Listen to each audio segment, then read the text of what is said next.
Hi everyone, continuing our discussion from the last time, we had derived expressions for T1 and T2 for a bacterial population evolving in an environment where population size is held to be constant equal to K. T1 was associated with the time that I have to wait for the first beneficial mutation which does not get lost due to drift and gets established in the population.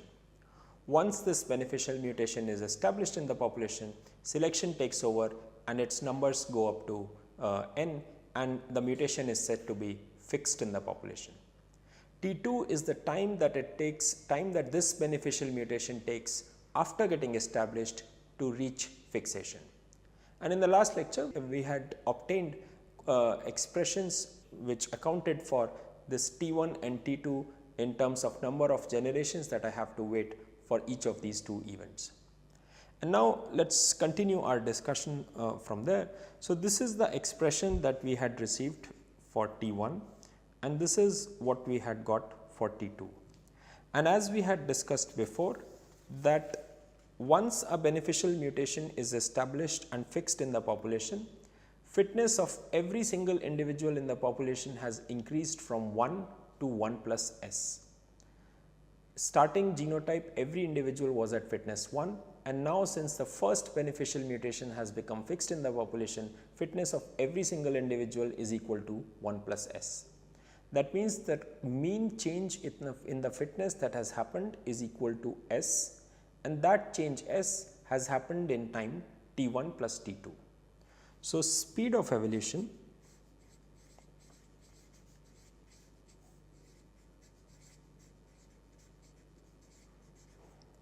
can be written as S divided by NUS plus 1 upon S ln of NS. Let us call this speed of evolution equal to V, and that is equal to fitness per generation. So, that is the first result that we have in which we can quantify the speed of evolution in an analytical manner and come up with an expression that defines how fast is a bacterial species evolving. But let us now take a closer look at how does this experiment actually play out in a physiological setting where this experiment is actually being conducted, and try and understand some of the implicit assumptions that have gone into development of this expression. So, the way we have developed this system is, let us just take a step back and think about what we have assumed here. The way we have developed this expression is that we have an environment E where there are n individuals and one beneficial mutation occurs in this environment. This beneficial mutation might get lost or become fixed. Suppose it becomes fixed, then this mutation is acted upon by selection and its numbers, the number of individuals corresponding to this particular mutant genotype, quickly increases to n. Then we have to wait for the next beneficial mutation to become fixed in the population, and so on and so forth. The implicit assumption that we are making in this whole analysis is that at any particular instant in the system, there is only a maximum of two genotypes that coexist, the parent genotype and the mutant genotype. Because once a mutant genotype arises, its numbers increase and go towards n. So, the implicit assumption in this model that we are making is that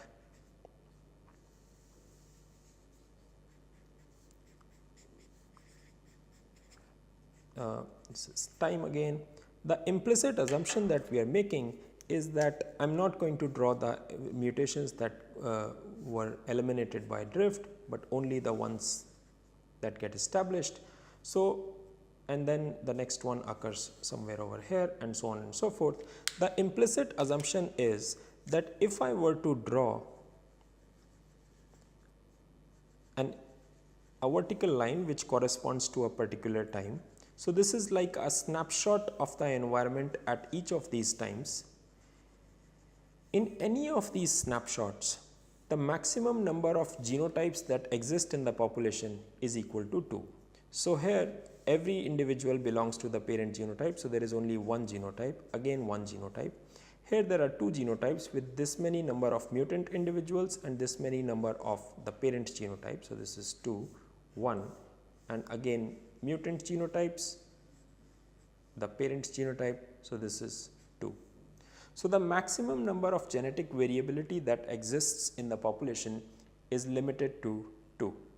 We do not account for the fact that it's plausible that while this mutation was becoming fixed and was becoming fixed after establishment, there could have been another mutation that also got established and was going towards fixation. And if that was the case, then we have a scenario where at this particular instant we have this mutant, some individuals which are this new mutant, this is the number of the first mutant, and still some original parent genotype left in the population, and the genotypic variability is 3 distinct genotypes. We don't account for the fact. We don't account for the fact that the number of unique genotypes that are coexisting in the environment at any particular time could go beyond 2. That assumption is valid if the T1 expression that we have derived is much greater than T2. Remember, T1 is the time that I have to wait for the mutation to get established. T2 is the time that I have to wait for the mutation to get fixed once it's established. What this is telling us is that if on average T1 is much bigger than T2, that means that the time that I have to wait for the first mutation to get established is much longer as compared to the time it takes for the mutation to go from establishment to fixation. Then the assumption that I only see a maximum of 2 distinct genotypes is fair, because since the waiting time for a mutation is very, very large, the chances that 2 mutations of beneficial nature will arise and get established in the population next to each other are going to be very, very small, because one beneficial mutation becoming established from here, then the waiting time for the next beneficial mutation to get established is very large compared to the time that this mutation would take to go to fixation. Hence, the implicit assumption in all of our analysis is that T1 is much larger than T2. So what we will do before we proceed is check this assumption and find out the physiological conditions under which this particular assumption holds. So again, all of our analysis, what we have discovered holds if T1 is much bigger than T2. So what are the constraints on the variables of our system which ensure that this is true? So once again, let's rewrite our expressions for T1 and T2, and we get 1 upon NUS should be much bigger than 1 upon S ln of NS. We can cancel the S's from the two sides, and the condition that we get is 1 upon Nu is much bigger than ln of NS for our analysis to be valid. Now what does this tell? Let's try to think about this a little more. What are these variables? N is the population size associated with the environment that I am dealing with. U is the beneficial mutation rate associated with the bacterium, and S is the selection coefficient associated with each beneficial mutation that is occurring in the system. So let's try and get realistic estimates of S and U, the selection coefficient associated with each beneficial mutation, and the beneficial mutation rate that's happening in this bacterium, and try to get estimates of N such that this relationship holds. That will give me an idea of what is the size of the environment that I'm looking at in terms of number of individuals that environment should support, such that this assumption holds and all of the previous analysis that we have just completed is also valid for this environment. So what would be a good representative value for S? Large beneficial mutations we know confer an advantage of 4 to 5%, but those beneficial mutations are relatively rare. So, S of perhaps 2% is a realistic representation of an average benefit that a beneficial mutation confers to an individual. So, S, let us take that as 0.02. U is the beneficial mutation rate. The total mutation rate of E. coli is 10 power minus 3 mutations per cell per generation. I am sorry, this is 10 power minus 3 mutations per cell per generation. Now, we understand that this mutation rate encompasses all mutations, deleterious, lethal, neutral and beneficial. So, the beneficial mutation rate is bound to be lower than this, and if we imagine that 1 in 100 mutations is beneficial in nature, that means this mutation rate can be estimated as 10 to the power minus 5 mutations per cell per generation, which are beneficial in nature.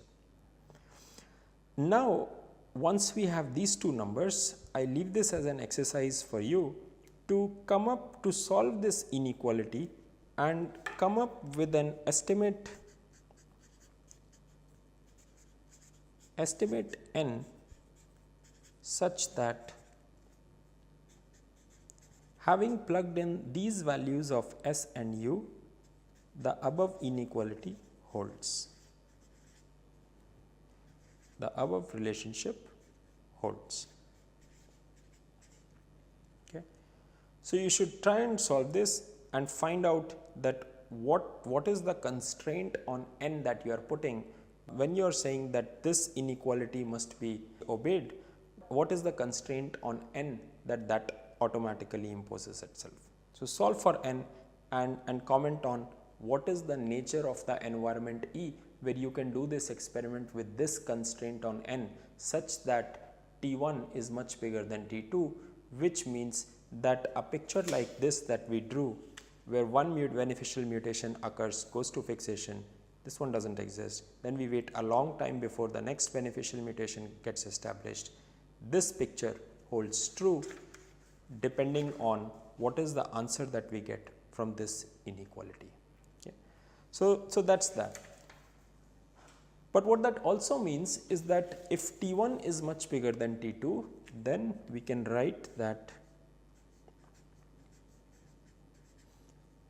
if T1 is much bigger than T2, then we can write that T1 plus T2 is approximately equal to T1, which just means that the rate of evolution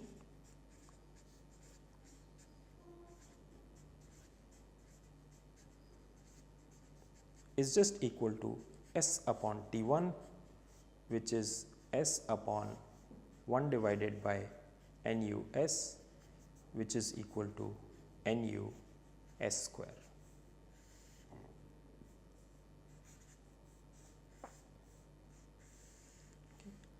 Again, this relationship is valid in a regime where mutations are rare.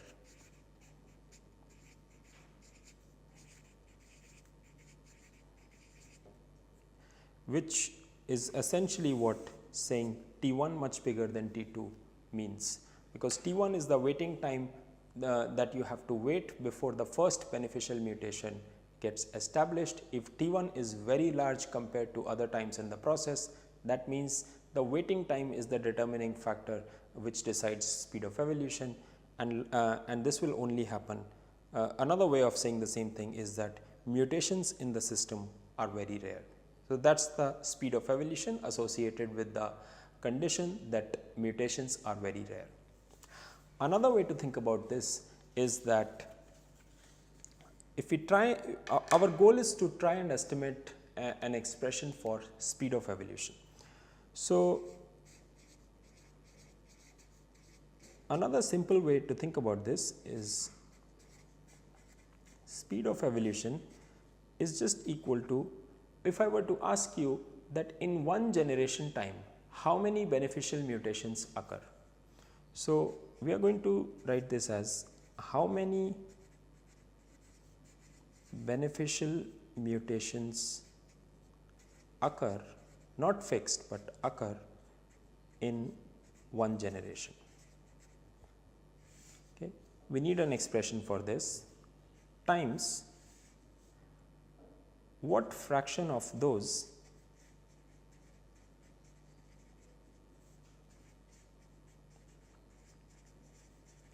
get established.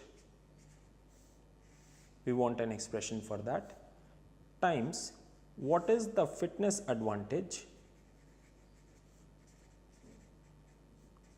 of each of these mutations. So, what you are saying is that in one generation how many mutations occurred times what fraction of those got fixed. So, this gives you the total number of mutations that got established in one generation time. So, if this number is, let us say this number of mutations that occurred is 100, then each gets established by a probability of 0.1. That means the total number of mutations that get established in one generation is equal to 100 times 0.1, which is 10. And if each confers a fitness advantage of 2%, 0.02, then you have 10 into 0.02, 0.2 as the 0.2 fitness increase per generation as the speed of evolution. So, if we want an expression for each of these quantities, so number of mutations that occur, and again when we say mutations, we are only talking of beneficial mutations here. So, the number of mutations that occur is equal to NU. The fraction of these that get established is going to be equal to S, because we already know that a beneficial mutation gets established with the probability equal to its selection coefficient. This is S, and each of these beneficial mutations confers a fitness advantage equal to S, as we have assumed in our model that all beneficial mutations are equivalent in nature and each confers a selection coefficient S, and that is the benefit that this mutation upon fixation confers to every individual that is present in the environment. So, this quantity will again be S. And this just gives me speed of evolution is Nu S square fitness per generation, which is V.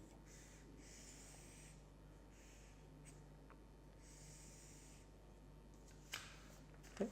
Which is what we had obtained in the last slide, when we had assumed that T1 much bigger than T2, and hence T1 plus T2 is approximately equal to T1, and we substituted rate of evolution as mean change in fitness divided by the total time in which that change in fitness has taken place, which is equal to T1 plus T2, but under these conditions can be approximated to be just equal to T1, and hence you get the same expression from either of these two ways to think about this. Okay. So, this was analysis considering that mutations are rare, beneficial mutations. You have to wait a long time before a beneficial mutation occurs and gets established in the population.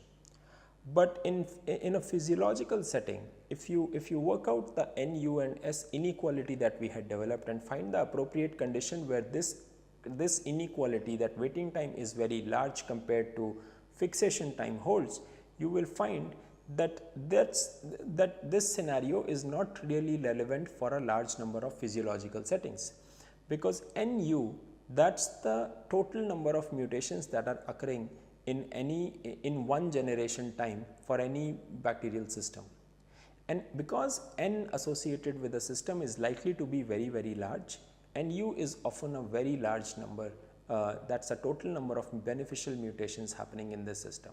If NU is large, that means mutations are not rare and waiting times are not as large as compared to what was going on in the picture that we had just drawn. So, mutations are actually fairly rapid, and what we are going to do next is derive an expression for speed of evolution in a case where mutations are happening rapidly. But before we try and develop that expression, let us try and intuitively understand what would the picture look like in a setting like that. And to understand that better, we go to one of the other representations of output from an evolutionary experiment, because I think that gives a better insight into what is happening in the system.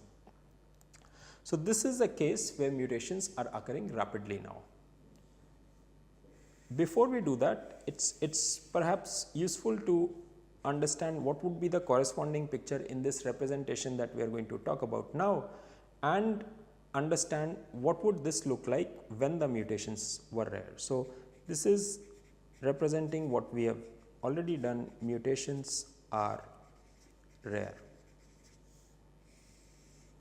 and in this representation y axis is number of cells, this is n, and x axis is fitness. So, in what we just did, when mutations are rare, you have all individuals at fitness f naught, this is at t equal to 0. Then at some point you have one beneficial mutation occur. So, this is at t equal to 0, all individuals at fitness f naught. As we go forward in time, one beneficial mutation occurs and that gets established. I am not labeling the axis, but the same axis labels carry here as well. So, at this time now, one beneficial mutation has occurred and you have n minus 1 individuals of the parent genotype with fitness f naught, and you have one individual with fitness f naught plus s. This is 1. This is t equal to t1. Now, this mutation, let us imagine that it does not get eliminated due to drift and is able to establish itself. If that is the case, then at t equal to t2,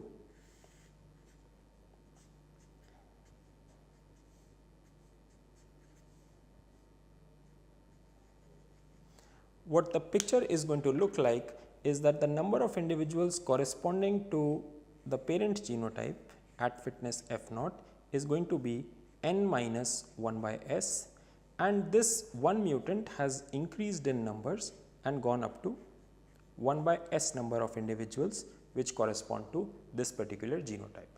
And now the mutation has gotten established. This is t equal to t2. Now selection takes over and fixation of this mutation happens.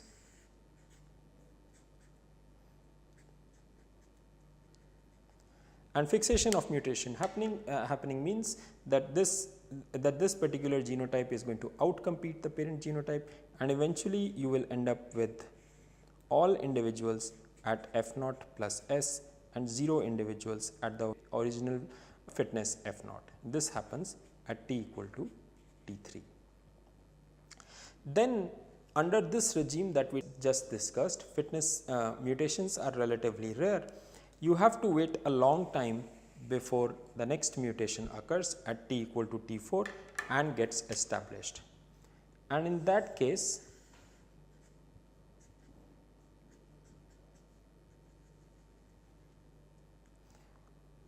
at t equal to t4 now, you have n minus 1 individuals at f naught plus s,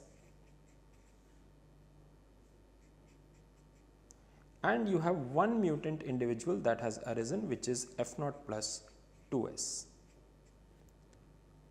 And the whole story repeats itself, and this is equal to t equal to t4. And the idea being that once the population reaches t equal to t3, it takes a long time for the system for the first mutation thereafter to get established, and t4 is much larger as compared to the other time steps associated in this process. So, if this is the setting that we have for rare mutations, in an equivalent setting, what do you imagine is going to be happening when mutations are no longer rare but are much more rapid in nature? So, NU is a very large number, which is the total number of beneficial mutations occurring per generation, and US is the total number of beneficial mutations which are going to get established per generation. If this number is much larger than 1, then what you have is that more than 1 mutations are getting established per generation. So, if we draw the equivalent picture in this regime when mutations are rapid, what would that look like? So, now we are interested in a regime where mutations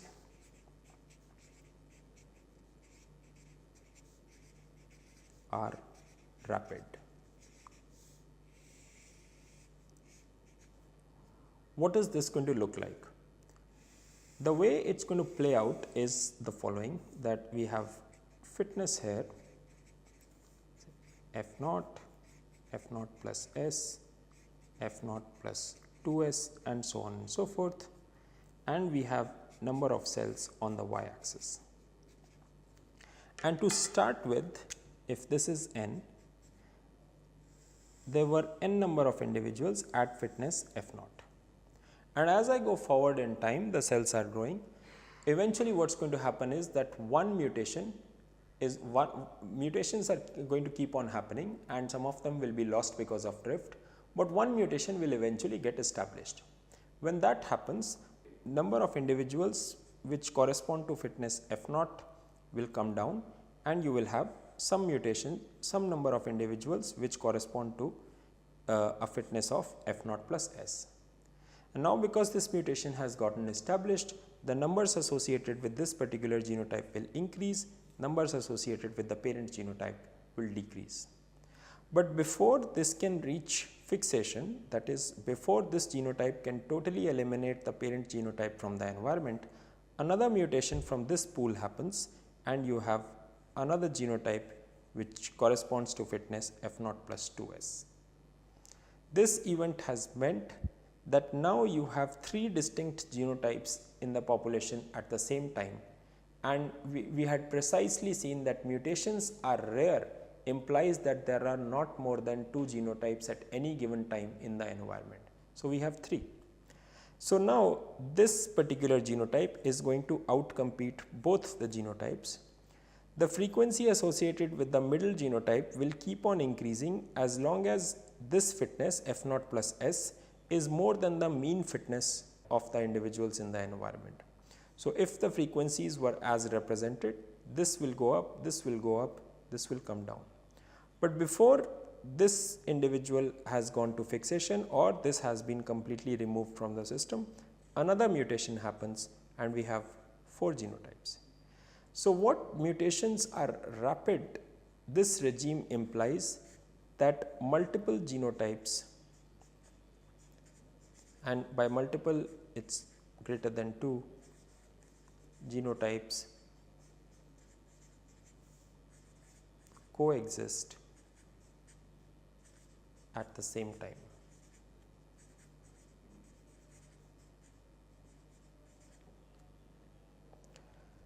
Because we are not limiting beneficial mutations occurring in the environment, beneficial mutations are constantly available to individuals of the environment, the fitness will keep on increasing. What we are interested in is that what shape does this graph take when the system takes on, when we wait for a very long time and observe this graph take a particular shape. What is that shape going to be when we have waited for a very long time and the system has had time to accumulate accumulations? And that's something that we'll start the next lecture with. Thank you.